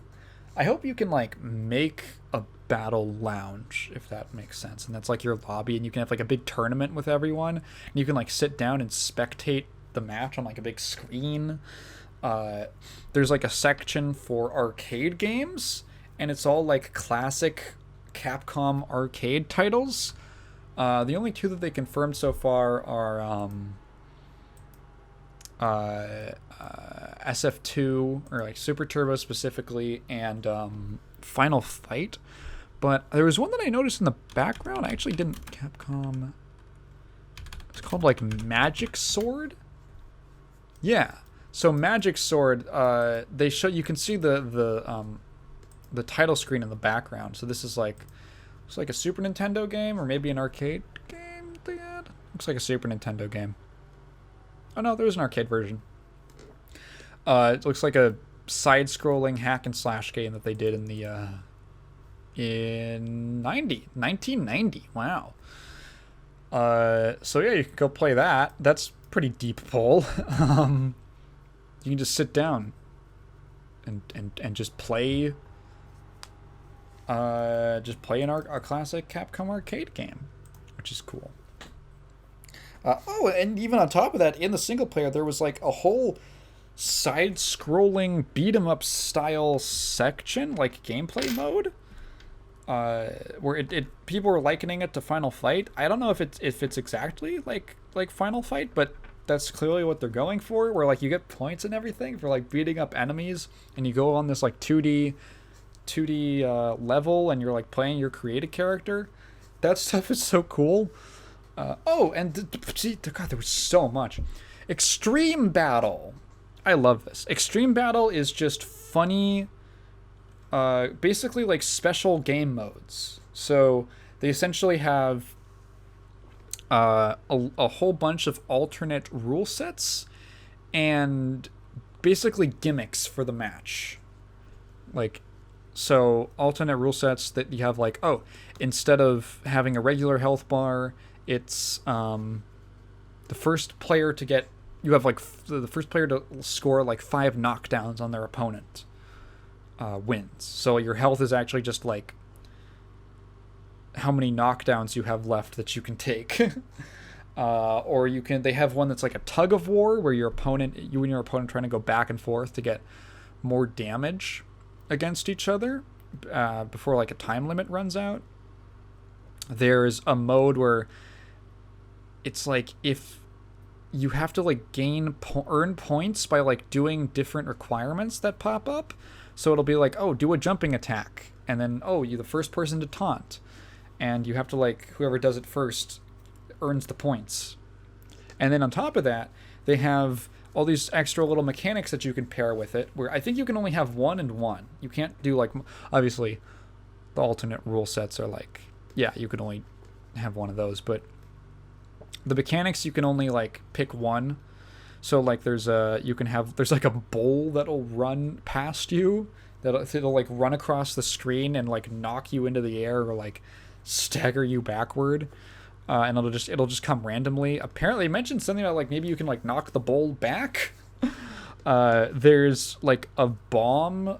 There's like a big like volleyball that you can knock back and forth between your opponents, but it's actually like a bomb that'll explode after a time limit. So you're playing like hot potato, trying to like get the ball to your opponent. Excuse me.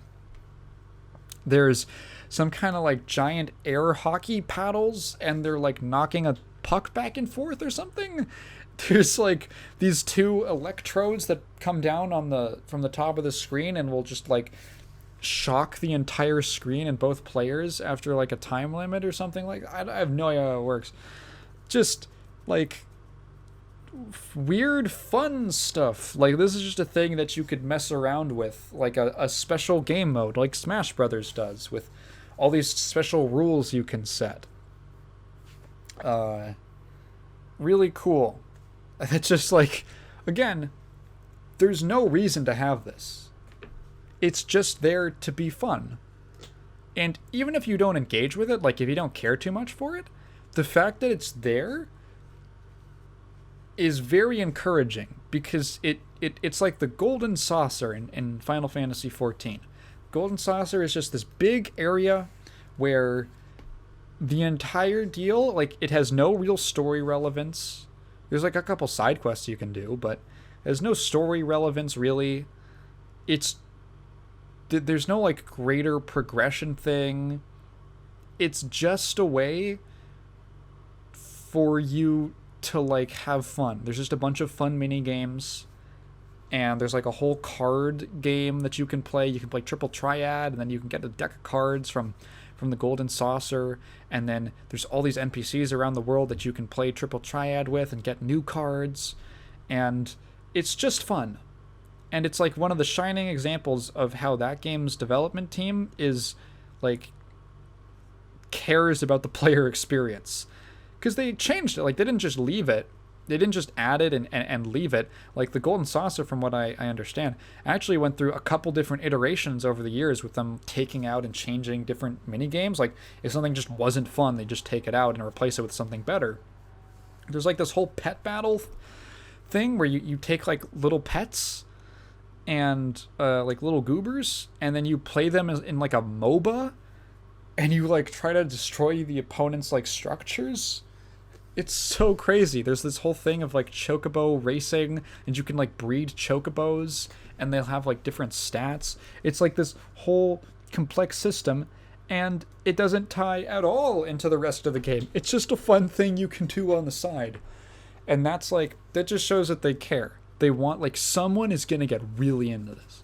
We just want something for a certain type of player to do. I've spent so much time in the Gold Saucer just having fun. And this is the type of thing that they're adding in, like, 6, where this is just something that, like, someone who just picks the game up for fun can, like, play with, like, their friends or with their sibling. Like, oh, fuck, you got hit by the bull, dumbass. Like, just have a goofy-ass time. I love that. Oh, another fun thing. They added characters from other characters on the roster showing up in the background of some stages. So like in the Air Force stage, which is Guile's stage, if Guile is not being played, he will appear in the background. But there's actually like a whole sequence of him like in the first round, because he's like a fighter pilot. He'll hop out of a jet in the background and like take his helmet off and just like hold it like, you know, at his waist and just kind of watch the match in like a little stance. And then in the round 2, he'll start walking forward. He'll hand his helmet off. He'll see someone. He'll like give them a salute, and then he'll just stand like closer to the background and just watch the fight from closer up. It's just such a cool little detail, and it only happens if Guile's not being played on that stage. It's just like all these little things that feel like they care. It's so nice. It feels like they care. I am super looking forward. It's one of these these really special instances where everything that they're showing off is cool and people are like into it. Like everything is positive. There's no like, oh, this is my big concern. Like people are thinking like, oh, maybe parry could be like a bad mechanic or something like that. Maybe it's not that great for the game, but we don't even understand like how the offense is gonna work that much.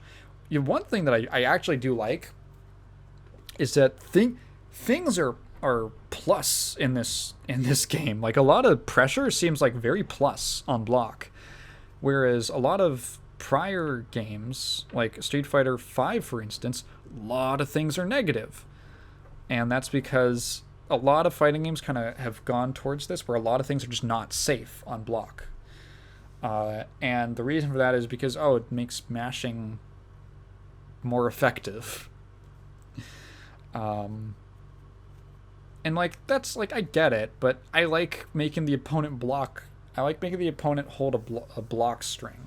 It's just because my, Skullgirls was like the first ever fighting game I really learned. So I'm just addicted to block strings. Yeah. So I like the fact that things are very plus on block in this game. Not everything from the looks of it, but a lot of things are. And that makes, like, getting a punish on something is actually, you get, like, really big reward off of it from what it looks like. And the fact that things are, I think they're balancing more things to be positive on block because they want you to use parry. Like, oh, I don't know how to deal with this pressure. Start parrying it and then punish them for it.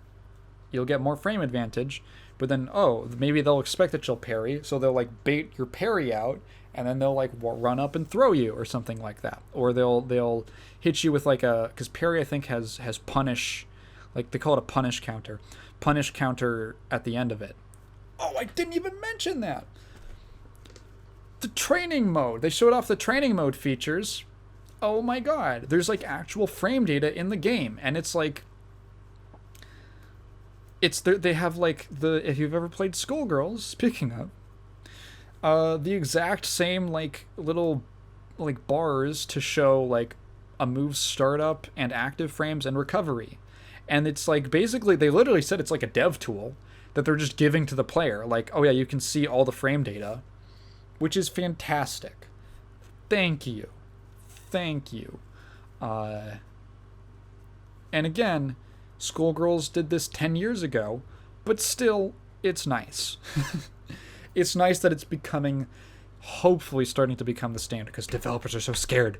They're so scared to give people frame data, as if people aren't just going to, like, record and, like, test all that shit, and it's not going to be on, like, a wiki within 3 days of the game coming out. That is so cool. And they have a breakdown for like a key of like what all the different colors mean, because all the frame, all the little pips on the frame data like meter are color coded to like, this is all the active frames, this is all the startup. That's so cool. I'm so glad. And then other like really good features, like just good features for beginners, like anti-air practice. So they have a character jump at you, and you just have to anti-air, and they explain anti-airs. They have like a quick explanation of what frame data is. They have a little tutorial for like, here's how you do your drive impact, like your focus attack, essentially. So good, so cool, so cool. I just keep forgetting cool stuff that they showed off. I'm so excited for this game. It looks really good. I hope that this is going to be like the first fighting game where I can actually, if someone were to ask me, hey, I don't really play fighting games a lot, is this game worth my money? That I could actually say, yes it is. 100% it is. Just good news. Good feelings all around. And speaking of good feelings, I want to talk about a little story to wrap things up. I want to talk about a little story that happened in the Plus R community. So, so you're probably familiar with from me just talking endlessly. Guilty Gear XX Accent Core Plus R is my favorite fighting game of all time. I'm not very good at it, but it's my favorite. And there was a recent, I guess, drama in the community where so there is a pretty well-known Soul player named Jason Riot. And Jason Riot is infamous for, number one, his incredible level of execution. Like near like TAS level of precision. Like almost superhuman level of execute of like just physical execution. And number two, he has a huge fucking ego and he's annoying. He's a huge bitch, I think. So he just constantly talks shit. He always talks like if he beats he'll never shut the fuck up about how he beat like Skeletal Minion.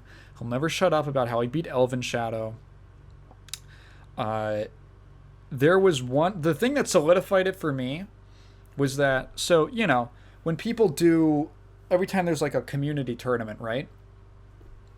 At the end of the tournament, they'll make like the organizers will make a little graphic, a top 8 graphic, you know, and it'll just be the top 8 finalists and like their name, their like Twitter handle or whatever, and what they, you know, the character that they play.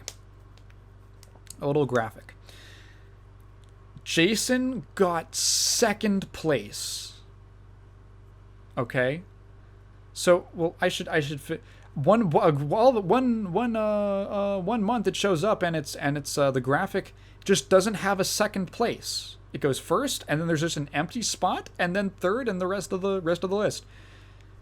Jason got second place and asked to be removed, not even be included in the graphic, because he could not, his ego, his raw ego, could not bear being second place in a fucking like stacked tournament, which is like more than respectable.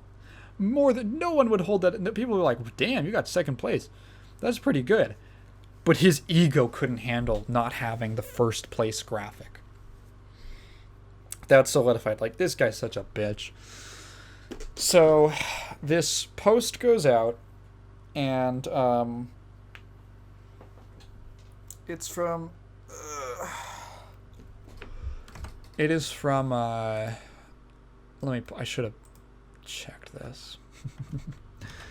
I should have checked this. It's from the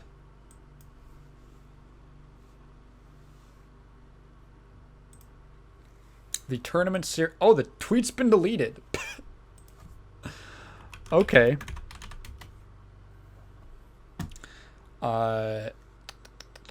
Let's see. So, what was the first tweet? What was the first one? What was the first one he got? Why am I? Yeah. So WNF. So WNF it's Wednesday Night Fights. Yeah. It's the Wednesday Night Fights tournament series. It's a big multi-game tournament series with a bunch of different communities in it. And the organizer of Wednesday Night Fights put out this post that said certain members of the community had brought something to his attention that they suspected Jason of using scripts, and they were looking through like replays of just like playing versus him to check the matchup, like they were just doing like standard reviewing the replays. And when they looked at his input history, they thought it was weird how he would do very specific like option selects. He made some kind of strange execution choices where he would just like dial something in when he didn't confirm it. Excuse me. And his timing on certain techniques was, in their opinion, suspicious. So, for instance, there is a in plus R, there is a there's a mechanic called force Roman cancels, or FRCs. So FRCs are basically like Roman cancels, but instead of, this was like their first attempt to like expand the mechanic of Roman cancels. So normally a Roman cancel would be like when on hit. You would normally just be able to cancel it on hit. An FRC was, you could cancel, it was like a special cancel that you could do at any, it could be at any point in the move, and it would only cost 25%. The catch was that not every move could be FRC'd, and so only specific moves had what are called FRC points, and they were called points because they were specifically like windows of time during the move where you could perform an FRC. And some of these FRC windows are extremely tight. It can be like frames 11 through 12, like a 2-frame window that you can do. And FRCs are for many different things. Sometimes it's like you can bait out, you can use it like to like bait out an attack from your opponent by canceling it early. Sometimes you get more combo opportunities, and it's just locked, it's just gated behind like high execution requirement of just having that timing down. There's a lot of things that FRCs are used for. Soul has an FRC point on his gun flame, his like big wave of fire that travels across the ground. So he has an FRC point like right after, it's like frames 15 through 16 or something, where he can perform an FRC. It's a 2-frame window. And if he does it, it's like right after it starts coming out, and it basically lets him... It's like Gunflame YRC from Exerd, but much harder to do. And it basically like allows him to like, oh, now he has this wave of fire that's traveling across the screen very slowly, and it just gives him a bunch of like... He can like run behind it, he can like jump over it, he gets a lot of like combo opportunities off of it. Being able to like consistently do Gunflame FRC opens up a lot of options for Soul.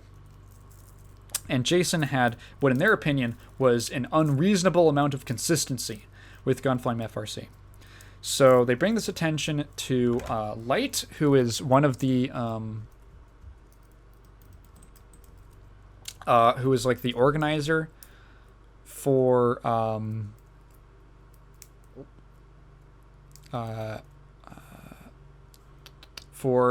WNF, and I'm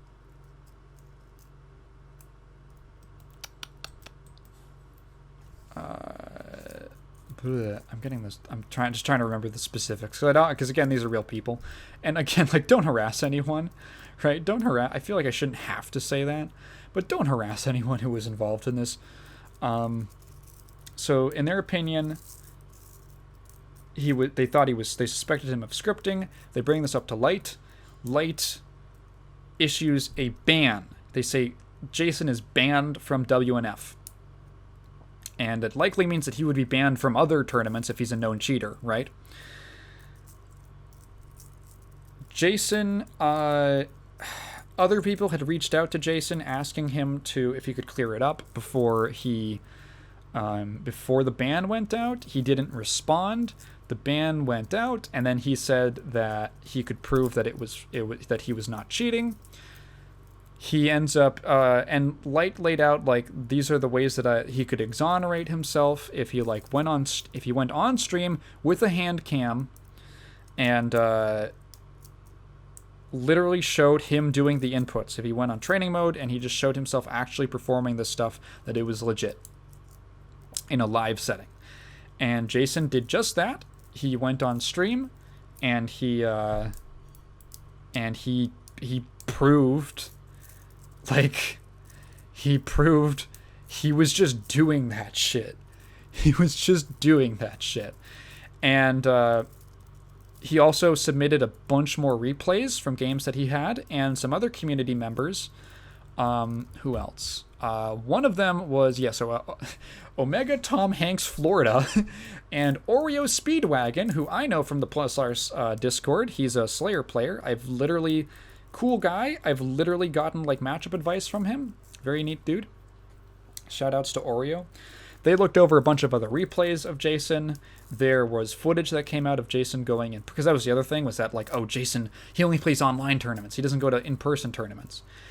There was some footage of him from like 2017 playing Xrd at a pretty high level. Obviously, it was a few years ago, but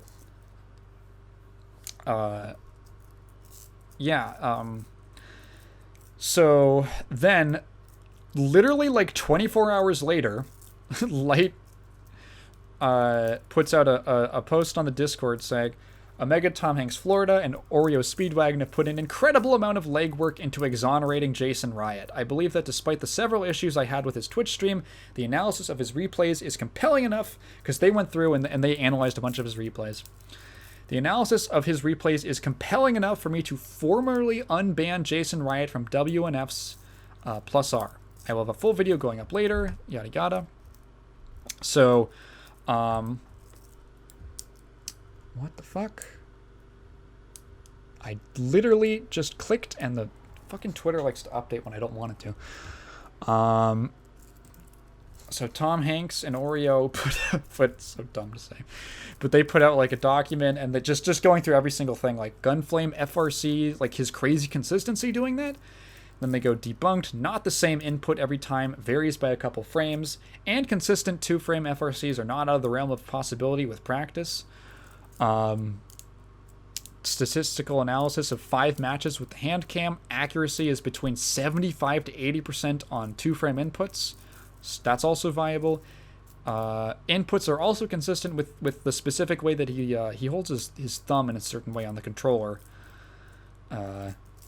Also reasonable. Inhuman reactions, nope. It was within, all of his reactions were within 15 frames, which is like roughly human reaction speed. Human reaction speed's about 14. He just has really fucking good, above 15 frames of reaction time, which is I think the human limit is like 15 or 16. So yeah, he had more than reasonable. All the stuff that like he was supposedly extremely consistent, like overly consistent, was like, yeah, either there's an amount of variance, or it's very well within the human limit. Anything he did like with 1 frame was not like, it was kind of random, easily explained by just a lot of practice. All this stuff, like even this one thing, like supposedly an option select that he was doing of like mashing punch after like some certain moves. They just said weird but not cheating. And oh, he's new, he can't be that good. Nope, he's been playing since like 2012. Excuse me. And my favorite part of this document, conclusion. Jason is just that dude. Jason is just that dude. Which is a great, it's like, yeah.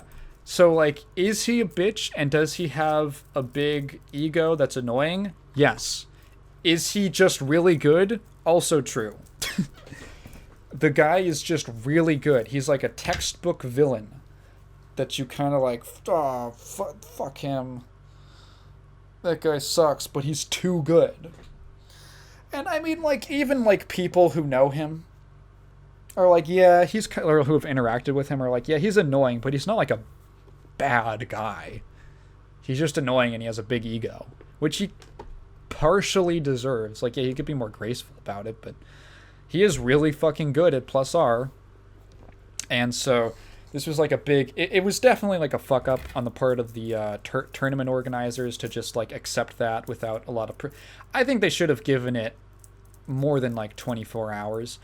I think Light had like a very emotional reaction because obviously he cares about his tournament series, and he wants to preserve it, and he was clearly really upset at issuing the ban. But I think like he had like a kind of knee jerk emotional reaction, uh, and there just wasn't enough evidence or wasn't enough vetting of the evidence. So obviously, like, don't go and like harass anyone.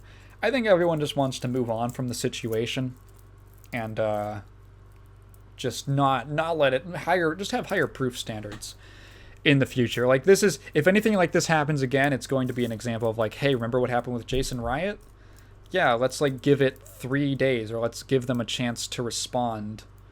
Um, that's more than like 12 hours. I think he literally just panicked and issued a ban, which was dumb. But hey, I don't think everyone can move on. It's water on the under the bridge, and I wouldn't be telling this story if there wasn't a great conclusion, because there was. So for the last for like 2 months or something, I forget when the channel was opened. The plus R, there is a channel called plus R, just spelled out like that, plus R, all caps. And it is like the sort of basically official plus R community channel. And so what they do is they upload like long sets. They do, I think, some tournament footage. They upload clip compilations. Basically, it's just a place. It's just a place to like gather the video form of the plus R community, and it's great. It's really cool. They do a series called Smorgasbord, which is just a compilation of like funny or cool clips that people submit every month, and I'm pretty sure it's every month. I'm pretty sure, or every 2 weeks, something like that. And it's great. It's really cool. I've been subscribed to it for a while, and the community was obviously very like, it was unfortunate that there was that this situation happened, but in order to turn something good out of it, because here's the thing, is that Jason Riot is so, there's actually a lot of people who were like, oh yeah, he like inspired me to play Soul, or he inspired me to like grind Soul combos or play the game. It's like people like, he is so, whatever you think of his conduct or what he says, he's so fucking good at the character that he's legitimately just like become a catalyst for people getting into the game. And so in an effort to celebrate the positives of the community, the Discord did a thing where they basically had people, all the Soul players in the community, submit their cool clips, their funny clips, mostly like just sick, crazy ass combos they were doing, and they put together an honest to god combo music video. Combo music videos, I feel like you don't see them very often anymore, just because, I don't know, it's like an AMV, but instead of an anime, it's just fighting game combos. And they kind of gone the way of the dodo in the last few years, but they can be really cool. And I fucking love this video. It's called If the Hat Don't Fit. I'll link it below. And honestly, even if you don't know anything about Plus R, I fucking would highly recommend you watch it, because it's awesome. It's so good. They picked this song from an artist I'd never heard of. They're called the Ginkgo Boys, or the Gingnan Boys. They're a Japanese like pop punk band, and it's a song called I Don't Want to Die, and this song has like, it's the most explosive energy I've heard in so long. It is ridiculous. It's so hype. I've been listening to it recently. It's so good, and it's just a compilation of like, it's so cool because it's such a great showcase of like how insane and cool and wild this game is, And it's only like one character. It's focused on one character who isn't even considered top tier. Soul is considered like mid tier at best in Plus R by most people. He isn't even top tier, but it's like it's so rad. I can't say it any other way. It's just like an excellent showcase of how cool this game is and how cool the community is. And it's got a great song. It's edited fantastically. I'm a sucker for matching like footage to the beat of music. You can probably tell that if you watch a lot of my videos. Yeah, and it proves that once again, Plus R is the greatest fighting game community out there, baby. The strongest. But it is like a nice story. Like taking something that was really shitty and unfortunate and just shouldn't have happened and turning it into like a celebration of how sick baller ass this game is. And how many people were like inspired to play this awesome game. So I'll link that down below.